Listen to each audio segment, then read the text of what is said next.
ఓం శ్రీ సాయిరామ్. కలియుగ అవతారి భగవాన్ శ్రీ సత్యసాయి బాబా వారి పాదపద్మములకు శతకోటి ప్రణామములు తెలియజేస్తున్నాను. సాయిరామ్. నా పేరు శ్రీరామ్ ప్రభాకర శ్రేష్ఠి. మా నాన్నగారు శ్రీరామ్ నారాయణ గుప్తా గారు, మా అమ్మగారు అన్నపూర్ణమ్మ గారు. మేము ముగ్గురు బ్రదర్స్, 5 సిస్టర్స్. నేను గ్రాడ్యుయేషన్ తర్వాత భగవంతుని దయ వల్ల ఈ ప్రభుత్వ ఉద్యోగిగా రెవెన్యూ శాఖలో జాయిన్ అయినాను. నేను తహసీల్దార్ అండ్ ఎగ్జిక్యూటివ్ మేజిస్ట్రేట్గా రిటైర్ అయ్యాను. అయితే నేను తహసీల్దార్గా ఈ రెవెన్యూ డిపార్ట్మెంట్లో పనిచేయటం ప్రారంభించిన దగ్గర నుంచి కూడా ఈ రెవెన్యూ ఇన్స్పెక్టర్ స్థాయి నుంచి ఈ భగవాన్ శ్రీ సత్యసాయి బాబా వారి అనుగ్రహంతో వారితో అనుభవాలు కలిగి ఉన్నాను. మా నాన్నగారు కూడా చాలా గొప్ప విద్వాంసులు. వారు భారత భాగవత రామాయణాలు, భగవద్గీత కంఠత ఏ క్షణంలో అడిగినా కూడా అన్ని సుదాహరణంగా చెప్పగలిగేవారు. తర్వాత ఈ పంచాంగము వీటన్నిటి మీద కూడా జ్యోతిష్ శాస్త్రం మీద చాలా గొప్ప పాండిత్యం ఉన్న వ్యక్తి. వారి సహచర్యంతో అంటే మా నాన్నగారి దగ్గర మేము సేవలో ఉండటం వల్ల మేము మా జీవితాలన్నీ కూడా చాలా సౌకర్యవంతంగా హ్యాపీగా గడిచిపోయాయి. మాకు 3 పిల్లలు, పాప, అల్లుడు సాఫ్ట్వేర్ ఇంజనీర్స్గా పూణేలో చేస్తున్నారు. మాకు 2 అబ్బాయిలు కోడళ్ళు కూడా హైదరాబాద్లో సాఫ్ట్వేర్ ఇంజనీర్స్గా పనిచేస్తున్నారు. మేము ప్రస్తుతం ఖమ్మంలో నివాసం ఉంటున్నాము. మా నాన్నగారిది భద్రాచలం. అలాగే మా నాన్నగారు, మా అమ్మ, మా తాతయ్య గారు వాళ్ళ ఫ్యామిలీస్ అందరు కూడా అక్కడే ఉండేవాళ్ళు. మాకు భద్రాచలంలో ఎక్కువ రాముడు అనేది బాగా ఎక్కువగా ఉండేది. అయితే ఒక ఫ్యామిలీలో మాత్రం ఇట్లా సత్యసాయి భజన్స్ అవి చేసేవాళ్ళు, కానీ నాకు అప్పటికే అంత అవగాహన లేదు. ఆ తర్వాత నేను ఖమ్మం మ్యారేజ్ అయ్యి ఖమ్మం వచ్చిన తర్వాత, అత్తగారింటికి వచ్చిన తర్వాత ఇక్కడ అన్ని ఈ అనుభవాలు ఇవి అన్నీ నాకేదో చాలా డిఫరెంట్గా అనిపించి ఆ కల్చర్ అనేది డిఫరెంట్గా అనిపించింది. నేను భద్రాచలంలో ఉన్న వాతావరణం వేరు, ఇక్కడది వేరు, అంతా కొంచెం డిఫరెంట్గా ఈ స్వామి ఫీల్డ్లోకి రావడము, ఈ అనుభవాలు ఇవన్నీ కూడా చాలా అంటే మనకి తెలియకుండానే బాగా అద్భుతంగా జరుగుతూ ఉండేవి. ఎక్కడికి ఏ సమస్య వచ్చినా ఆ సమస్యకి ఏదో ఒక సొల్యూషన్ దొరకడం కానీ, పెద్దవాళ్లతో ఉండటం కానీ, అనుబంధాలు అనేవి ఇక్కడ చాలా ఎక్కువగా జరిగాయి. అది నా అనుభవంలో నా పిల్లల విషయంలో కానీ మాకు కానీ ఒక క్రమశిక్షణ రావటం, ముఖ్యంగా పిల్లల్లో కానీ మాలో కానీ మా కుటుంబంలో కానీ ఒక క్రమశిక్షణ వాతావరణం అనేది చాలా ఎక్కువగా ఇమిడి ఉన్నది. అందులో ఆటోమేటిక్గా మేము ఇలా ఉండేసరికి మా పిల్లలు కూడా అదే పద్ధతిలో ఇప్పటి వరకు నడుస్తున్నారు. అది స్వామి దీవెనలనే అనుకుంటున్నాము మేము. మీరు ఏ సంవత్సరం ఏ ఇయర్ గుర్తించారు? మీరు స్వామికి ఎట్లా పరిచయం చేశారు? ఎవరు పరిచయం చేశారు? మీ ఎక్స్పీరియన్స్ చెప్పండి. సాయిరామ్ అండి. నేను 1987లో మండల రెవెన్యూ ఇన్స్పెక్టర్గా వేంసూరు మండలంలో పనిచేస్తున్నప్పుడు మాకు ముత్యాల సత్యనారాయణ గారు మా మండల రెవెన్యూ అధికారిగా ఉండేవారు. వారికి భగవాన్ శ్రీ సత్యసాయి బాబా వారితో అమితమైన ఆరాధన ఇవన్నీ ఉండేవి.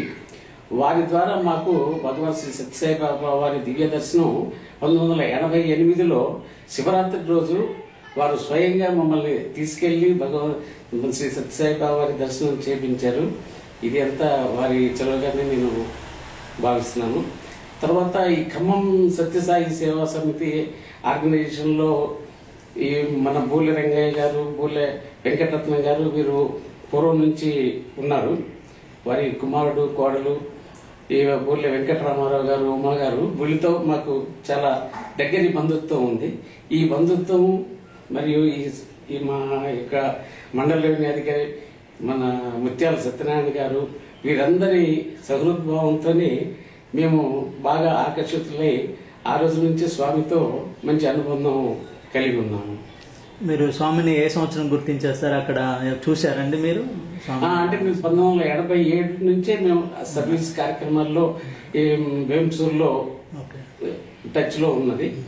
అక్కడ కార్యక్రమాలు చేసేవాళ్ళము. 1988లో స్వామివారి దర్శనం శివరాత్రి రోజు జరిగింది. ఓకే, స్వామితో మాట్లాడటం కానీ దర్శన స్పర్శన సంభాషణలు జరిగినాయండి? అంటే సంభాషణలు అప్పుడు అంతగా జరగలేదు. స్వామిని చాలా దూరం నుంచి దర్శనం చేసుకోవడం జరిగింది. కానీ చాలా ప్రత్యేకమైన అనుభూతి. ఆ తర్వాత ఈ సేవలకు వెళ్లే వాళ్ళము, ప్రతి పండగకి, దీపావళికి అలా పిల్లల కుటుంబంతో సహా వెళ్ళి దర్శనం కంటిన్యూస్ గా చేసుకుంటూ ఈ రోజు వరకు కూడా స్వామి ఆరాధనలోనే, స్వామి చూపిన బాటలోనే నడుస్తూ ఉన్నాము.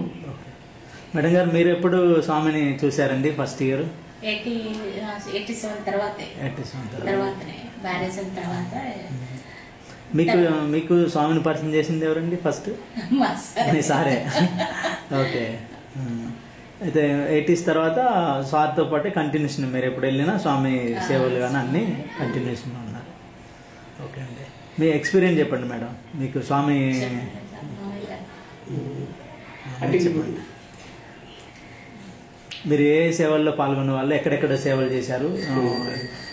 తర్వాత మేము అంటే ఉద్యోగపరంగా నేను వేంసూరులో వర్క్ చేసేటప్పుడు అక్కడ భజన మండలిని స్థాపించడం జరిగింది. ముత్యాల సత్యనారాయణ గారు ఎంఆర్ఓ గారితో కలిసి అక్కడ స్థానిక ఉద్యోగులతో కలిసి చక్కటి కార్యక్రమాలు చేసేవాళ్ళం. మాకు అప్పుడు సత్తుపల్లి సమితి నుంచి మాకు వేంసూరుకి వాళ్ళ డైరెక్షన్స్, గైడెన్స్ ఇస్తూ వాళ్ళు కూడా పార్టిసిపేట్ చేస్తూ ఉండేవారు. ఆ సందర్భంగా అక్కడ సర్వీస్ యాక్టివిటీస్ అప్పట్లోనే ఇప్పుడు పాలిటెక్నిక్ కోర్సులకి ప్రైవేట్ ట్యూషన్స్ చెప్పించడం, అంటే కోచింగ్ సెంటర్స్, భద్రాచలం నుంచి టీచర్స్ వచ్చి వేంసూరులో మా గెస్ట్ హౌస్ లోనే ఉండి పిల్లలకి ట్యూషన్స్ చెప్పి వాళ్ళని ఉద్యోగులు చేసే ఆ సేవా కార్యక్రమం అవన్నీ కూడా జరిగేవి. ఫ్రీ కోచింగ్ సెంటర్ అవన్నీ కూడా జరిగేవి. తర్వాత అక్కడి నుంచి నాకు తల్లాడకు ట్రాన్స్ఫర్ అయింది. ఈ తల్లాడలో ట్రాన్స్ఫర్ అయిన తర్వాత కూడా అక్కడ లోకల్ స్థానికులతోనే మంచి బంధుత్వం ఏర్పడి అక్కడ కూడా భజన మండలి స్థాపించాలనే ఉద్దేశంతోనే కార్యక్రమాన్ని ఏర్పాటు చేసుకున్నాము. ఆ సందర్భంగా స్వామి మాకు ఒక మంచి అనుభూతిని కలిగించారు. అంటే స్వామి భజన మండలి స్థాపించాలంటే స్వామి ఫోటో ఒకటి మనం తయారు చేసుకోవాలి అనే ఉద్దేశంతో అప్పుడు మాకు విఠలరావు గారు స్టేట్ ప్రెసిడెంట్ ఉండే, చల్లా కృష్ణమూర్తి గారు ఖమ్మం సమితి కన్వీనర్ గా, వీళ్ళందరూ కూడా మాకు కార్యక్రమాన్ని ఇచ్చారు. ఆ కార్యక్రమానికి రెడీ కావడానికి కోసము మన శ్రీనివాస థియేటర్ దగ్గర ఫోటో ఫ్రేమ్ సెంటర్స్ లో ఒక స్వామి వారి ఒక ఫోటోని ఫ్రేమ్ కోసం ఇవ్వడం జరిగింది. ఆ ఫోటోని నేను తీసుకొని మన ఇంటికి రావాలనే ఉద్దేశంతో అక్కడ ఫోటోగ్రాఫర్ దగ్గర ఆగాను. అయితే ఫోటో పెద్దదిగా ఉంది. అప్పుడు నాకు ఒక స్కూటర్ ఉండేది. ఆ స్కూటర్ మీద అంటే మన కాళ్ళ దగ్గర పెట్టుకొని తీసుకురావాల్సి వస్తుంది. అంటే భగవంతుడి ఫోటోని మనం అలా ఎట్లా అనే సంశయంతో నేను ఉన్నప్పుడు ఒక మహానుభావుడు నా ఈ సంశయాన్ని గుర్తించి, ఈ స్వామి మీరు ఏంటి ఈ ఫోటో ఎందుకు తీసుకున్నారని నన్ను ప్రశ్నించాడు. అంటే ఇలా తల్లాడులో భజన మండలి స్టార్ట్ చేయబోతున్నాము, దాని కొరకు ఈ ఫోటోని మేము ఇక్కడ తయారు చేయించాము, దీన్ని తీసుకెళ్లాలంటే నేను దాని గురించి నేను ఆలోచిస్తున్నాను. లేకపోతే నేను రేపు నడుచుకుంటూ వచ్చి రేపు బస్సులో వెళ్ళేటప్పుడు ఇక ఈ ఫోటో తీసుకొని అలా వెళ్తాను. ఇప్పుడు స్కూటర్ మీద నేను ఈ ఫోటోని కింద పెట్టుకొని తీసుకెళ్ళలేనని నా డౌట్ ని వాళ్ళ ముందు ఎక్స్ప్రెస్ చేయడం జరిగింది. ఆయన అన్నారు, మీరు ఇంత ఫోటో మీరు తయారు చేయించారు స్వామి మీద భక్తితోని, మీ ఇంటికి తీసుకెళ్లి మీ కుటుంబ సభ్యులకు దర్శనం చేయించి ఆ తర్వాత మీరు తీసుకెళ్తే చాలా బాగుంటుంది, మీకు ఇబ్బంది లేకుండా నేను ఫోటో పట్టుకొని మీ వెనకాల కూర్చుంటాను, ఇంటికి వెళ్ళి మీ నాన్నగారికి చూపిద్దాము, ఆ తర్వాత నేను నడుచుకుంటూనే వెళ్తాను, మళ్ళీ మీరు నన్ను డ్రాప్ చేయాల్సిన అవసరం కూడా లేదని ఆయన నా వెనకాల కూర్చొని ఫోటో పట్టుకుని మా ఇంటికి రావడం జరిగింది. వచ్చిన తర్వాత మా నాన్నగారితో వారు మాట్లాడటం జరిగింది. మా నాన్నగారు కూడా వారికి కొన్ని శ్లోకాలు, సూక్తులు అవి ఆధ్యాత్మిక విషయాలు చెప్పేసరికి ఆయన చాలా సంతోషించారు. మీకు ఇంత ఆధ్యాత్మిక విషయాల మీద ఇంత అవగాహన ఉంది, మీరు మంచి పండితులు, మీకు తీరని కోరిక ఏదైనా ఉందా అని అడిగారు. ఓకే. అంటే మా నాన్నగారు చెప్పారు, అయ్యా నాకు ఎంతో విద్యార్థి వచ్చు కానీ గురుపదేశం అనేది గురువు ముఖత నాకు నేర్చుకోలేదు, నా సొంతంగానే ఇవన్నీ అలవండి, కాబట్టి నాకు గురు ఉపదేశం అనేది నా కోరిక అని చెప్పారు. అంటే ఆయన అన్నారు, మరి మీకు ఉపదేశం నేను ఇస్తాను, మీరు స్వీకరిస్తారా అన్నారు. అంటే నేను మా నాన్నగారు అన్నారు, నేను దానికోసమే కదా నేను ఎదురు చూస్తా ఉన్నాను ఇంతకాలం, నా చివరి క్షణంలో నా కోరిక నెరవేరబోతుంది, నేను చాలా సంతోషంగా స్వీకరిస్తా అన్నారు. మరి మీకు ఈ గురుపదేశంలో కూడా చాలా ఉంటాయి కదా, మీకు ఏ దేవుడు అంటే నమ్మకం ఉంది, మీకు ఏ ఉపదేశం కావాలని అడిగారు. అంటే నాకు శివుడు మా ఆరాధ్య దేవుడు, నాకు శివ పంచాక్షరి ఆ గురుపదేశం ఇవ్వండి అని మా నాన్నగారు అడిగారు. వారేం చెప్పారంటే, మనకు శివుడైనా వీరే, సాయిబాబా అయినా వీరే, మీరు కోరుకున్న భగవంతుడే మీ ఇంటికి వచ్చారు, సో మీరు నమస్కారం పెట్టుకోండి, మీకు ఇప్పుడు గురుపదేశం ఇస్తాను, మీరు కాళ్ళ చేతులు కడుక్కొని రండి, పెద్దవారు కాబట్టి మీకేమి ఇబ్బంది పెట్టము అని ఆయన అనుమతి ఇచ్చారు. సరే మా నాన్నగారు వెంటనే చాలా సంతోషంగా స్నానం చేసి కొత్త బట్టలు కట్టుకొని సిద్ధంగా వచ్చారు. రాగానే వారు ఒక స్థామలంలో నీళ్లు తెప్పించి వారు కాళ్ళు కడిగి గురువు గారికి పూజ చేసి వారు చెప్పిన విధంగా మా నాన్నగారికి గురుపదేశం ఇచ్చారు. చాలా సంతోషం వేసింది, మా నాన్నగారు చాలా సంతృప్తి చెందారు. వారికి అప్పుడు మేము ఒక పట్టు వస్త్రాలు వాటిని బహుకరిస్తే కూడా వారు ఇవన్నీ అవసరం లేదు, మీ కోరిక తీర్చడమే కావాల్సింది, భగవంతుడు అంతవరకే అనుమతి ఇచ్చాడని చెప్పేసి ఇంకా మీకు ఏమైనా కోరిక ఉందని అడిగారు. అంటే అయ్యా నాకు రుద్రాక్షమాల ధరించాలని ఉంది, అయితే నేను ఇప్పటి వరకు 27 రుద్రాక్షలు మటుకు నేను సేకరించుకోగలిగాను అని వారు బెడ్ మీద పక్కనే ఆ తల్ల కింద దాచుకుని ఉంటున్నారు అనమాట. ఆ 27 రుద్రాక్షలు మీకు ఇస్తున్నానని చెప్పి ఆ గురువు గారికి ఇచ్చారు. ఇస్తే మీరు నాకు 27 రుద్రాక్షలు ఇచ్చారు, నాకు చాలా సంతోషం అని ఆయన తీసుకొని, ఇక మీకు 108 రుద్రాక్షలతో మీకు మాల బహుకరిస్తున్నా అని చెప్పి ఆయన సంచిలోంచి అటు చేతి సంచి ఎలా సంఖ్యకు వేసుకునేది, దాంట్లో రుద్రాక్షమాల కూడా ఉంది. ఆ రుద్రాక్షమాల మా నాన్నగారికి మెడలో వేసి ఆశీర్వదించారు అనమాట. ఇక నాన్న అంటే ఇది చాలా ఎంత ప్రత్యక్ష సాక్ష్యమో మనకి ఆ అనుభూతి చెందిన వాళ్ళకి తెలుస్తుంది.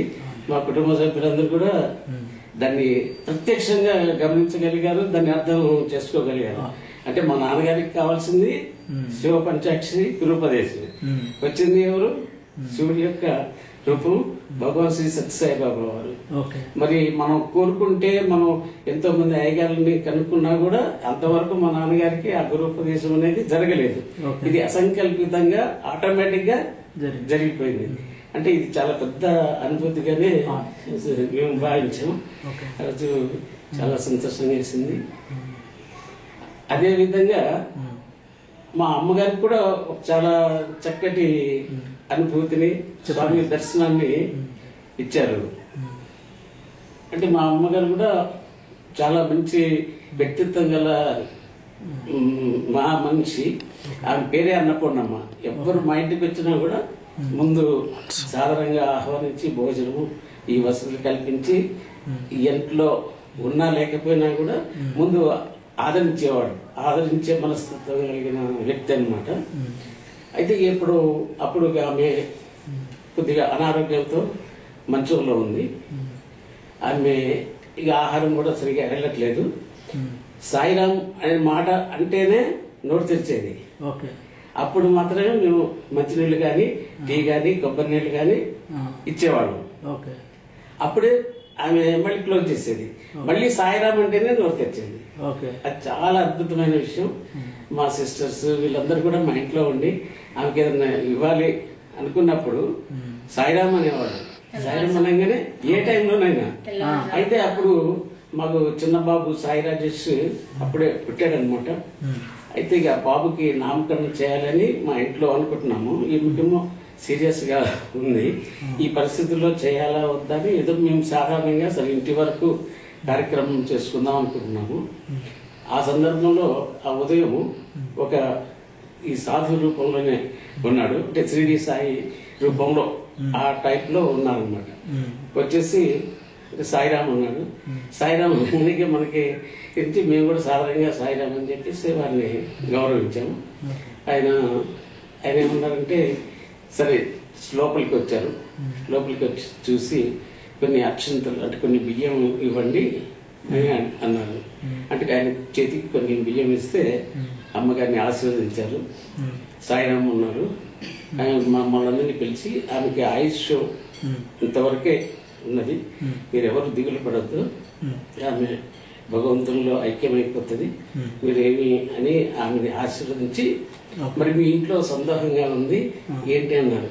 అంటే స్వామి ఇట్లా మరి నామకరణము అని అనుకున్నాము అని అంటే అప్పుడు ఆయన చెప్పారు, మీరు ఏ పేరైనా ఒకటే, భగవంతు రాముడైనా కృష్ణుడైనా సాయిబాబా అయినా మీరు ఏ పేరైనా పెట్టుకోండి, మీకు నిర్విఘ్నంగా జరిగిపోతుంది, బాబా అంటేనే భగవంతుడు అని చెప్పేసి ఆయన కూడా చెప్పారు.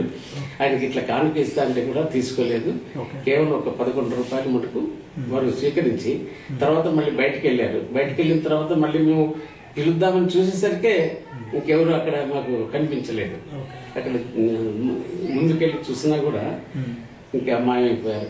అంటే వచ్చి మాకు క్లారిటీ ఇచ్చారు, ఏ పేరైనా ఒకటే భగవంతుడి పేరు అనేది మనకు దాన్ని ఆశీర్వదించారు. మా అమ్మగారిని కూడా పూర్తిగా ఆశీర్వదించి స్వామిలో ఐక్యమైపోతుంది అంటే ఆమెకు మంచి సద్గతి ఉన్నదనేది కూడా మాకు సూచించారు.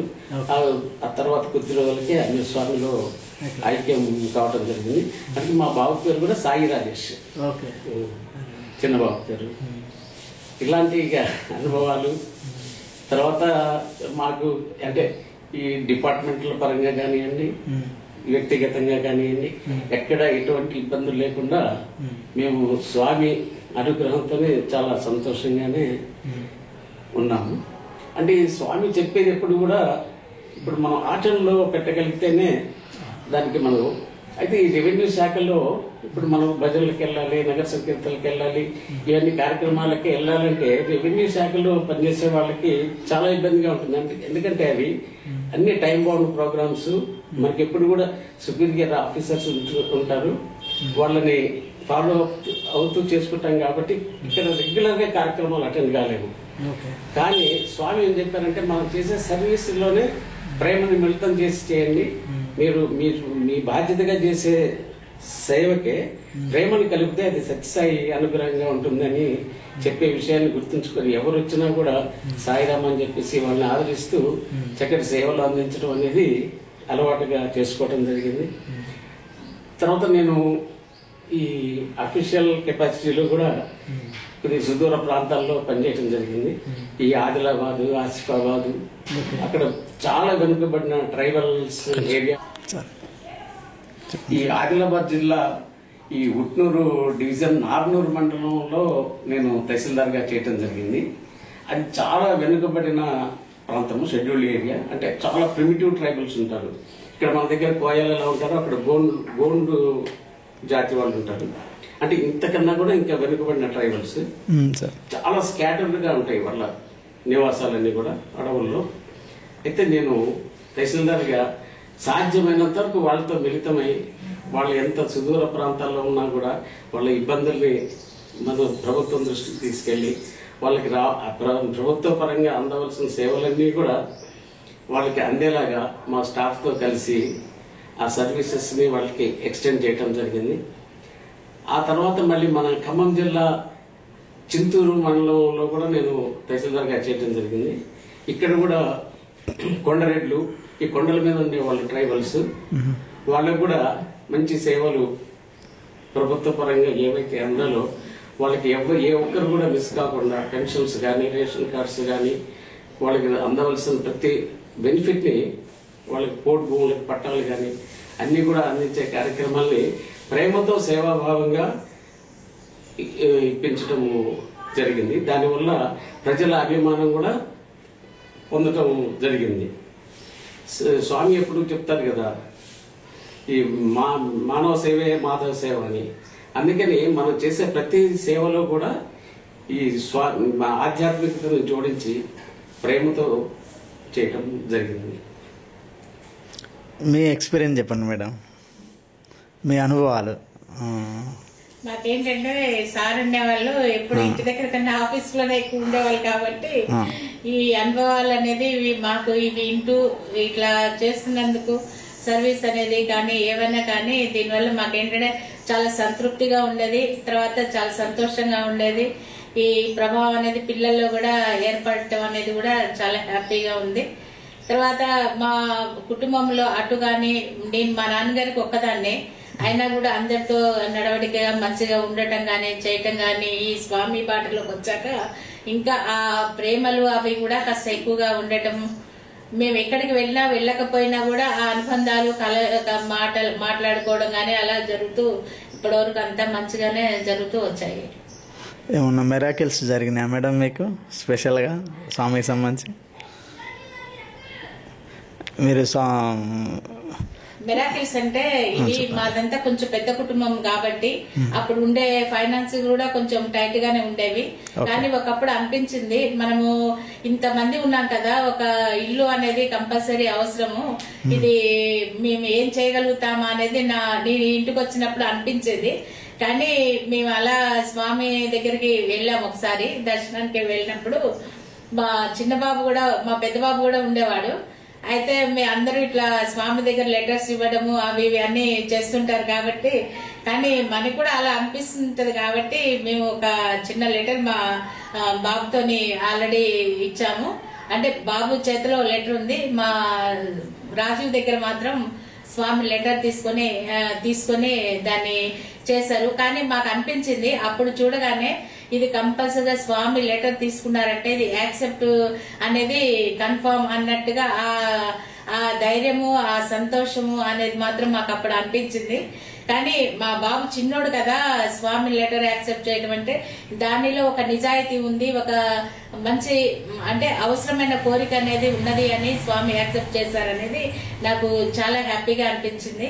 కానీ ఇట్లా వెళ్ళటం అనేది మాకేంటంటే మా పరిస్థితుల వల్ల మేము ఫ్రీక్వెంట్ గా అనేది ఎలా ఉన్నా కానీ మాదంటే ఎక్కడున్నా కూడా మా సర్వీసు ఇవి యాక్టివిటీస్ అనేది మాకు ఎప్పటికీ నడుస్తూ ఉంటుంది కాబట్టి ఇది ప్రత్యేకము ఇది చేయాలి ఇది చేయకూడదు అనేది ఎప్పుడు ఏమీ ఉండేది కాదు. అన్ని ఆల్రెడీ ఆల్రౌండర్ లాగా అన్ని నడిచిపోతూనే ఉన్నాయి, ఇంట్లో గాని బయట గాని మన పబ్లిక్ లో గాని అలా అన్ని నడుస్తూనే ఉంటాయి. ఇప్పటివరకు ఇది స్వామి బాటలో ఉండటం వల్ల ఒక స్వామి కల్పించే అవకాశంగానే భావిస్తూ వస్తున్నాం. ఆ రోజు ఈ పద్మజ చెప్పినట్లు ఆ రోజు స్వామి దర్శనానికి నేను రాజీవ్ మా చిన్న బాబు వాడు చాలా చిన్నవాడు కూర్చొని పక్కనే కూర్చొని కూడా స్వామి నా దగ్గరికి వస్తున్నారు అనుకున్నాను. కానీ నా దగ్గర ఆగలేదు, డైరెక్ట్ రాజు దగ్గరికి వెళ్ళి రాజు ఇవ్వాలనుకున్నా ఇవ్వలేదు అనుకున్నా కూడా స్వామి ఆ చేతుల్లో తీసుకున్నారు అనమాట ఆ లెటర్ని. చాలా అది అద్భుతమైన సన్నివేశంగా అనిపించింది. ఆ తర్వాత మాకు అంతా కూడా స్వామి అనుగ్రహం వల్ల అంతా చాలా బాగా జరిగింది. ఇలాంటివన్నీ కూడా చాలా ఎక్కువగా జరుగుతూనే ఉంటాయి. కాకపోతే అది ఎవరి మనసుకి ఆ సంతోషం అనేది అలా వచ్చేస్తుంది అంతే. ఇక అది మనం ఎన్ని రెట్లు పెట్టినా కూడా అది స్వామి గ్రేస్ అన్నట్లే.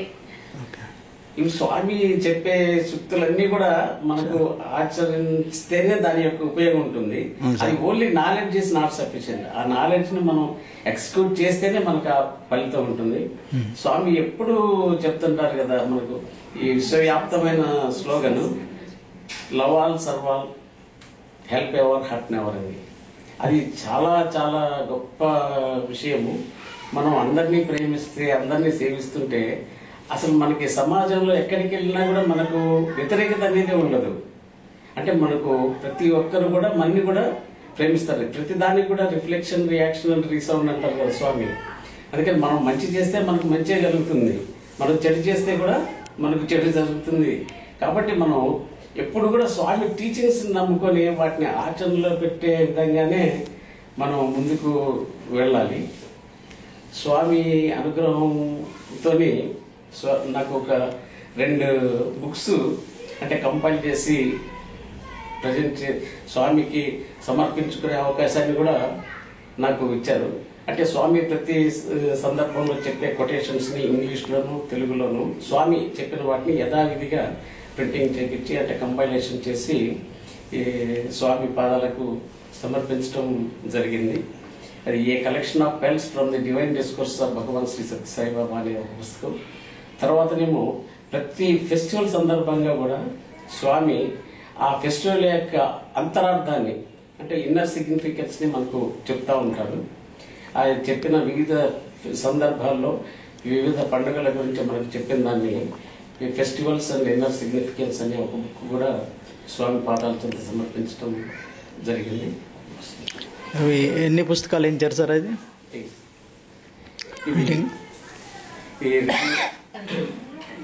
రెండు books. Okay sir. A collection of Phelps from the divine discourse of Bhagavan Shri Sathya Sai and inner significance, పండుగలు అంతరార్థం అనేది ఈ రెండు పుస్తకాలు కూడా ఓకే మనం మందిరంలోనే మన భగవాన్ శ్రీ సత్యసాయి మందిరం ఖమ్మం సమితిలో చేసుకోవడం జరిగింది. అక్కడ పుట్టపర్తిలో స్వామి పాదాల చెంత సమర్పించి చేసుకోవడం జరిగింది. ఇది కూడా నాకు భగవంతుడు ఇచ్చిన ఒక మంచి అవకాశంగా భావిస్తున్నాం. ఇప్పుడు ఎన్ని ప్రింటింగ్ చేయించారు సార్ ఈ పుస్తకాలు? ఇవి 2000 బుక్స్ ప్రింటింగ్ చేపించేసి మనం అందరికి భక్తులకు ఇచ్చారు, పంపిణీ చేయటం జరిగింది. తర్వాత భగవంతుడు ఇచ్చిన మరొక అవకాశం అంటే 2017 నుంచి కూడా నేను ఖమ్మం జిల్లా సత్యసాయి సేవా సంస్థలో జిల్లా కార్యవర్గ సభ్యుడిగా సేవలు అందించే కార్యక్రమాన్ని నాకు స్వామి అనుగ్రహించారు. దానికి ఆ సేవలు అందించే దిశగా నేను ప్రతి క్షణం దాన్ని ఆచరించడానికి మన వంతు సర్వీసెస్ అందజేయడానికి ప్రయత్నం చేస్తూ ఉన్నాను. అంటే స్వామి అనుగ్రహం ఎలా ఉండేది. తర్వాత నేను ఎప్పుడు కూడా చెప్తూనే ఉంటాను, ఈ ఖమ్మం సమితి సభ్యుడిగా ఉండటం అనేది నా అదృష్టంగా భావిస్తున్నాను, గర్వపడుతున్నాను. ఎందుకంటే ఇక్కడ మన ఖమ్మం సమితిలో కానీ ఖమ్మం జిల్లాలో కూడా అనేక ఆధ్యాత్మిక సేవా కార్యక్రమాలు చాలా ఉన్నత స్థాయి అంటే చాలా బాగా జరుగుతున్నాయి. తర్వాత ఇక్కడ ఖమ్మం పట్టణంలో నిత్యనగర సంకీర్తన, భజన, అనేక ఆధ్యాత్మిక కార్యక్రమాలు, తర్వాత సర్వీసెస్ పరంగా చూస్తే ఈ మెడికల్ సర్వీసెస్, తర్వాత ఇక్కడ ఓల్డ్ ఏజ్ హోమ్ నిర్వహణ, ఈ ప్రభుత్వ హాస్పిటల్లో ఈ పేషెంట్ అటెండెంట్స్కి నారాయణ సేవ అంటే వాళ్ళకి భోజనం, మధ్యాహ్న భోజనం ఇచ్చే సేవ, ఇలాంటివన్నీ కూడా చాలా అద్భుతమైన కార్యక్రమాలు మన ఖమ్మం జిల్లాలో జరుగుతున్నాయి. ఇటువంటి కార్యక్రమాల్లో పాల్గొనే అవకాశం మనకు వస్తున్నందుకు స్వామికి సదా కృతజ్ఞతలు కూడా తెలియజేసుకుంటున్నాము. చాలా ఈ కార్యక్రమాలను చూసి చాలా ప్రతి ఒక్కరు కూడా ఆకర్షితులు అవుతున్నారు. స్వామి గురించి అంటే ఈ రోజుల్లో స్వామి గురించి మనం ప్రత్యేకంగా ఎవరికి చెప్పాల్సిన అవసరం లేదు. ప్రపంచవ్యాప్తంగా స్వామి యొక్క ఈ విషయాలన్నీ కూడా ప్రతి వాళ్ళు అనుభవిస్తూ సంతోషిస్తూ ఉన్నారు. ఇప్పుడు ప్రస్తుతం సంస్థలో మీరు ఏ పోస్ట్ చేస్తున్నారు సార్ స్వామికి సంబంధించిన సేవలో? అంటే ప్రస్తుతం జిల్లా ఆఫీస్ ఇన్ఛార్జిగా వ్యవహరిస్తున్నాను. జిల్లా అధ్యక్షుల వారు జిల్లా కార్యక్రమాల గురించి రూపకల్పన కానీ తర్వాత వాటిని తెలియజేయటం కానీ ఇవన్నీ కూడా చేస్తున్నాను. ఓకే అండి. భావితరాలకి మీరు ఏమైనా మెసేజ్ ఇస్తారా సార్ సత్యసాయి సంస్థలో యువతకు కానీ పెద్దవాళ్ళకి కానీ? మనం మెసేజ్ ఇచ్చే స్థాయి మనది కాదు, మీ స్థాయిలో చెప్పండి సార్. సత్యసాయి బాబా వారిని ఆరాధిస్తూ వారు ఏం చెప్పారో అది తెలుసుకొని దాన్ని ప్రవర్తించమని మేము చెప్తాము. స్వామి చెప్పని విషయం అంటూ లేదు. మనం అసలు స్వామి లిటరేచర్ అనేది అపూర్వము, తర్వాత అనంతం. ఈ భారత భాగవత రామాయణాలు, గత కృతయుగం, త్రేతాయుగము, కలియుగము, ఇవన్నిట్లలో చెప్పిన విషయాలన్నీ కూడా ఏ పుస్తకాలు చదవకపోయినా కూడా మన స్వామి సనాతన సారథి కానీ స్వామి లిటరేచర్ కానీ చదివితే మనకు పూర్తి ఈ ఆధ్యాత్మిక విషయాలన్నీ కూడా తెలుస్తాయి. స్వామి మనకు బోధించని అంశం అనేది లేదు. స్వామి బోధనల్ని విని చదివి ఆ ఆచరణలో పెట్టగలిగితే ఒక్కటి ఎంతలో స్వామి చెప్పిన దాంట్లో 1000 వంతు ఆచరించినా కూడా అంత ప్రయోజనం మనకు ఉంటుంది అనేదే మన ఉద్దేశం. ఓకే అన్న. మేడం మీరేమైనా చెప్తారా ఇంకా ఎక్స్పీరియన్స్ స్వామి సంబంధించి? సారు సేవలు చేస్తూ ఉంటే మీరు ఎటువంటి కోఆపరేషన్ చేసేవాళ్ళు, ఏం చెప్పేవారు చెప్పండి. చెప్పండి మేడం, మీ సేవలు చెప్పండి. ఇంకా మనకన్నా మించి చేస్తున్నారు, మనకే సంతోషం. మీకంటే ఎక్కువ అనుగ్రహం సార్కే ఉందంటారా? అలా ఏం లేదు, అందరూ కలిస్తేనే కుటుంబం కదా. అదే నాకు అంటే ఇప్పుడు కుటుంబాన్ని చూసుకోవడానికి కూడా ఒక వ్యక్తి కూడా అవసరమే. నన్ను అన్ని ఏ కార్యక్రమానికైనా ప్రోత్సహించి పంపించడం అనేది ఆనవాయితీగా పెట్టుకున్నారు. మా పిల్లలందరూ కూడా స్వామి ఫోన్లోనే ఉన్నారు. మా పాప అపర్ణ గాని, అల్లుడు సందీప్, తర్వాత బాబు, రాజీవ్, అనుపమ కోడలు, రాజేష్, శ్రావణి, వీళ్ళందరూ కూడా స్వామి కార్యక్రమాల్లోనే పాల్గొంటున్నారు. తర్వాత ఇప్పుడు మా ఇంట్లో ఏ శుభకార్యం జరిగినా కూడా ముందు స్వామిని ఆరాధించుకొని ఆ వేదిక మీద స్వామి ఫోటో పెట్టుకొని స్వామికి ఆశీస్సులు తీసుకున్న తర్వాతే ఆ కార్యక్రమం స్టార్ట్ అవుతుంది.